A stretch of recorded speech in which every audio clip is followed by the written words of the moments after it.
There is a lot going on in the world right now. There's a lot going How on are in the you? world. I'm doing good.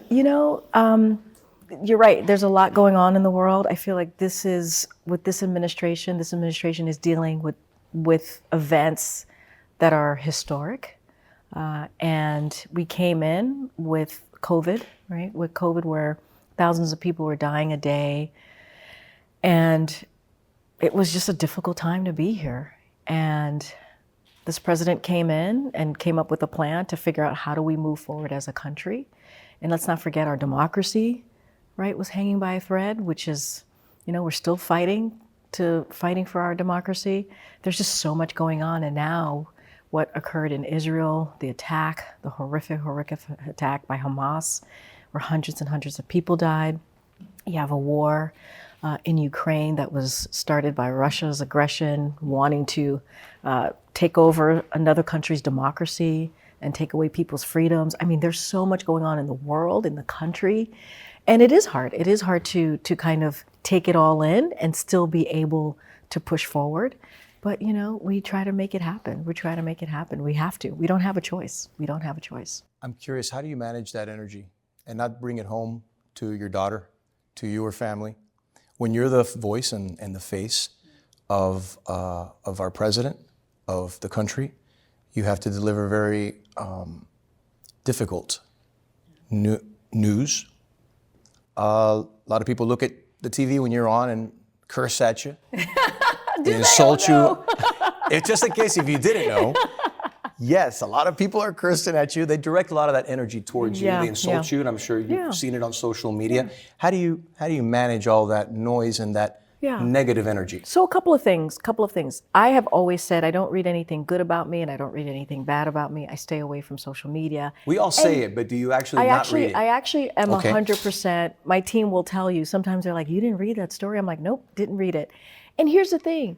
As much as you said that there's the vile, the hatred that's out there, there's also communities that I represent that lift me up and support me and I feel that. I feel the love. I feel the support that I get. And the most important thing, I should say, is that the President of the United States, who I represent, who I am very privileged and honored to be the voice of on behalf of this country, is very happy with the work that I do, right? And clearly selected me to do this job, and that's what matters. And it is always an honor and a privilege. And it doesn't matter how hard the job is. It doesn't matter what's the hatred, what's the difficulty out there. I am doing something. I'm the 35th White House press secretary, the 35th. And that's not that many. So this is a job that is, a privilege to have. And so I honor that. I honor that every day that I walk onto this campus, every day that I walk through the West Wing lobby and go into my office, I honor that. You try to focus on the positive and not the negative. I really do. And speaking of my daughter, she's the one that actually helps me get out of this space and be in a space where, for her, things are very simple. When you're an 8-9-year-old kid, things are very simple. It's about having time with me, spending time with their family, doing things that she loves to do. And so that makes it worthwhile. And I would add to that, one of the reasons I'm doing this is because of her. One of the reasons I work 15-hour days, wake up at 4 a.m. in the morning and go to bed hopefully by 10 if I'm lucky, is because of her. How worried are you about her and her future when... I worry. Just this week and the information with the war in Israel and the current state of the world, and the conflicts, the violence. I worry. And let's not forget, Roe v. Wade, you had a Supreme Court that got rid of that turned that over. You have our democracies I mentioned, which we continue to fight for. There are freedoms here that we're fighting for. I do worry. I do worry about her future. I do worry about the future of that generation and where we're going to be as a country. But I think that is why it's so important to who is sitting behind the resolute desk, right? Who is sitting in the Oval Office. It is even more critical to make sure that we have this Biden-Harris administration to lead us through this incredibly difficult time because there's so much at stake. They're truly, and it's so funny, we said that in 2016, we said that during different midterms between 2016 and 2020. We said that in 2020, and now it's like, okay, it continues to be the case. Like there is so much at stake that we have to fight for. And it is a time to be really aware of what's going on, not just in the country, but globally. Karine, you mentioned, and of course, you're the 35th White House press secretary, but you're the first Black, openly gay White House press secretary. What are you most proud of? Wow, that's a good question. I've had ups and downs. It has not been easy to be where I am today. And I know that, I'll hopefully have more achievements that I will be honored to have garnered after this position. And what I am the most proud of is being able to be at that podium every day. And we talked about representing the president, but also representing the country, representing the communities that I have on my shoulders. And it is an amazing experience, right? I'm also an immigrant, right? Which matters, especially in this time that we're dealing with. I'm also a mom, right? And so there are all these other parts of me that play into that role and also affect me when things around the world are happening when I am standing at that podium, And I feel like if you know me and you do watch the briefings, you can see when things hit me in a very emotional way. But I think one of the important things about being in this role is also being authentic, right? Because all of us are humans, all of us are real people. And we feel just like the American people are feeling, right? Which is one of the reasons we try to make sure we're addressing issues that everyday people are dealing with. And so that is what I'm the most proud of, standing at that podium, being able to communicate, being able to speak to issues that matter and what's going on in the world. I think it's incredibly important. And, hopefully I make people proud. We just celebrated National Coming Out Day. You and I both came out at a relatively young age. I met your husband. We're not married yet, but okay, I'm jumping the gun. What's the Beyonce song? Put a ring on it. Put a ring on it. All the single dudes. All the single dudes. All right, just know I'm open to officiate any weddings. So if you're Cool. whenever you're ready, let me know. Wow. No pressure. No pressure. No pressure in the middle of the interview. No pressure. Oh man, you put me on the spot. I'm just saying, put It's a ring getting on hot it. in here. Put a ring on It's it. getting hot in here. What else can we do to make life better, easier for those that are struggling? Yeah. I always think, and you came out, like you recently posted on your Instagram, that you came out on your own time, on your own watch, and I think that's so important. Yeah. Anybody that's struggling, and it is a struggle, and everybody has a member of the LGBTQ plus community in our families, whether they want to admit it, talk about it, or not. But what can we do to help make that struggle easier? Oh, it's such a good question. So here's a couple. When we're constantly under attack. Yeah, we're constantly under attack, right? There were more than 600 bills in state legislatures that came out earlier this year during the last session, and that's horrific. And when I say 600 anti-LGBTQ pieces of legislation, many of them, hundreds of them, focusing on trans youth, parents of trans youth, and that is hurtful, and that is devastating to this community. And it's a step back. And it is, it is. There's so much ground that we've covered. We've gained and covered. Right. So I'll say a couple of things. National Coming Out Day. So I was reading this earlier on that day, actually, when National Coming Out Day was being celebrated and honored. And I read something that I thought was really important, which is you do not have to come out to be seen or to feel seen or to be accepted. People should come out whenever they want to. And if you don't want to, it's okay. That's fine too. And that is one thing that I have to remember, right? It is, I feel very lucky that I have, at a very young age, I came out and was able to tell my own story and have my own narrative. Why did you come out? Why did you feel it was important? I think I just wanted to live my true self, and I wanted to have that narrative for myself, and it was incredibly important for me. What did you feel? It felt like a relief for me. But it's not everybody, and I get that, and I think we need to respect that too. But for me, it mattered. And I remember when I was growing up, There was no one who was out who looked like me. I didn't have that.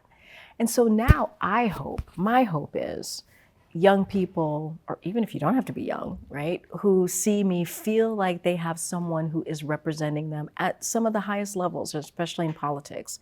And they feel like they are represented and they are protected because I'm there and I have a voice for them. And I think that's important to me for others, because I didn't have that.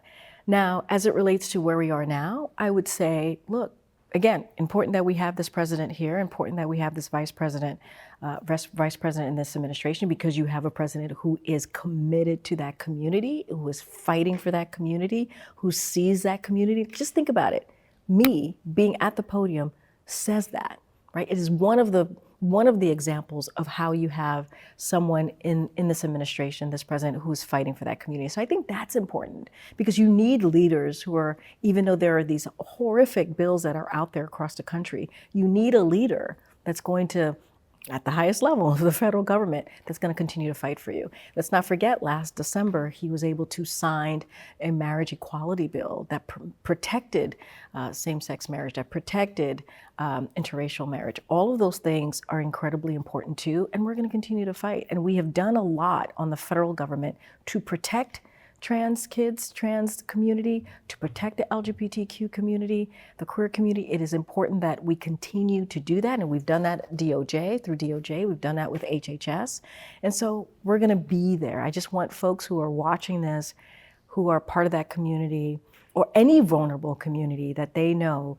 that we are gonna be fighting for them in and out every day, and that is what this Biden-Harris administration is determined and will do. Top of mind for many Americans, and for my followers and listeners, a lot of Latino households, a lot of immigrants that are they're struggling to make ends meet. We know that inflation is not exclusive currently to the United States, historic inflation that we have.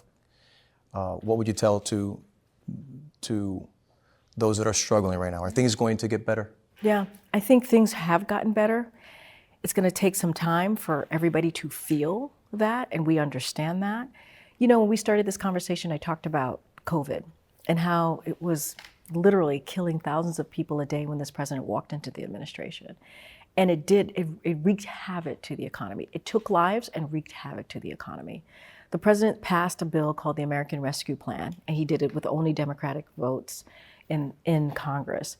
And what that was able to do, we were able to put forward really, you have the child tax credit that helped communities like the Latino communities, which really helped folks who needed that extra little help just to make it every day. We were able to open schools. Remember, majority of schools were shut down. We were able to put a comprehensive strategy on getting people vaccinated. Those are the things that this president was able to do from the jump, from the moment that we were able to pass that piece of legislation. And if you look fast forward, we've created more than 14 million jobs. Wages have gone up. Unemployment is at the lowest that it's been in decades, under 4%. All of those things matter. Now, it is, as you said, it's global inflation. The war in Ukraine hasn't helped. Coming out of this pandemic hasn't helped. So we're still feeling a little bit of that inflation. It's coming down, it's moderating, as economists like to say.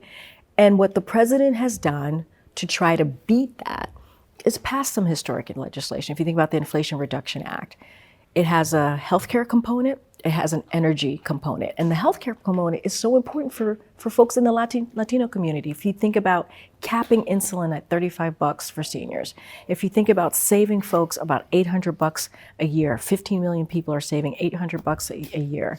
Those things matter. And so the president has been zeroed in on what can we do to lower cost. And even now, unemployment for Latinos has come down at a historic lows, which is important. And, there's still a lot of work to be done. This week we talked about junk fees. I think you've probably talked about these junk fees that cost us billions of dollars a year. We've been able to really target some of these junk fees to give people a little bit of breathing room. So with that said, we still have work to do. The president is zeroed in on making sure we lower costs for communities like the Latino communities. And what he likes to say, which I think is really important, is he grew up in a middle-class family. He grew up in a family where at the end of each month, you sit around the kitchen table and you're trying to figure out, what are you going to be able to pay for? How are you going to pay for bills? And the way that he sees things, and you hear him talk about this, he talks about giving people a little bit of breathing room, but he also talks about the importance of people to have a little bit of dignity, right? To have dignity in how you're raising your family and how you're moving forward and making sure you have what you're able to have, what you should have to raise your family. And so that's how this president thinks about it. And there's always going to be more work to do. We understand that folks are still feeling this inflation, and that's why we're doing things every day. The president today is going to go to Philly. He's going to talk about how he continues to invest in America, continuing to create good paying jobs in America.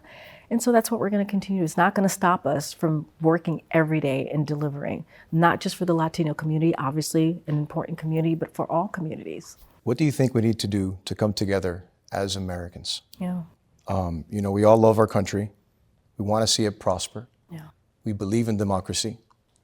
But these are, my lifetime, the most divisive times I've ever lived through. Yeah. It's scary. Yeah. Enrico, it is true. One of the reasons that President Biden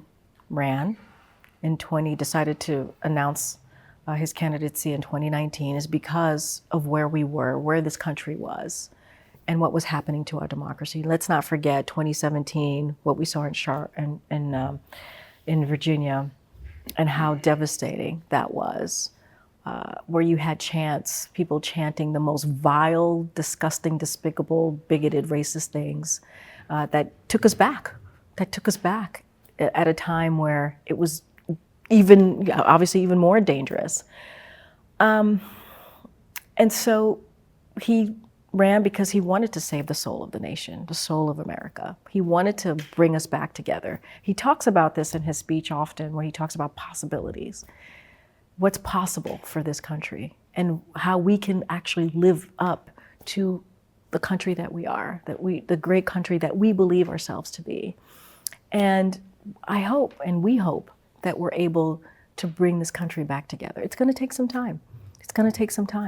It is very, very definitely divided. And this president understands that. And, he talks about democracy often. He talks about what we need to do as a country to bring it together. I think one of the hopeful things is if you look at the midterms of 2022, and one of the things that we saw coming out of that is how people are concerned about our democracy and wants us to fight for it. They want us to fight for our freedom. And I think that says a lot. I think that says a lot for when folks in this country, they go out there and they vote and they say these things matter to us. And so we're going to keep fighting for that. We're going to keep speaking to it. The president's going to keep speaking to it, and we're going to keep fighting for it. Thank you for your time. Thank you so much. For your service. I appreciate it. Thank you so much. You might put some pressure. You've put some pressure on me. I might have to. Hey, put a ring on it. I hear a bunch of all no's over here. Ladies, all the single men.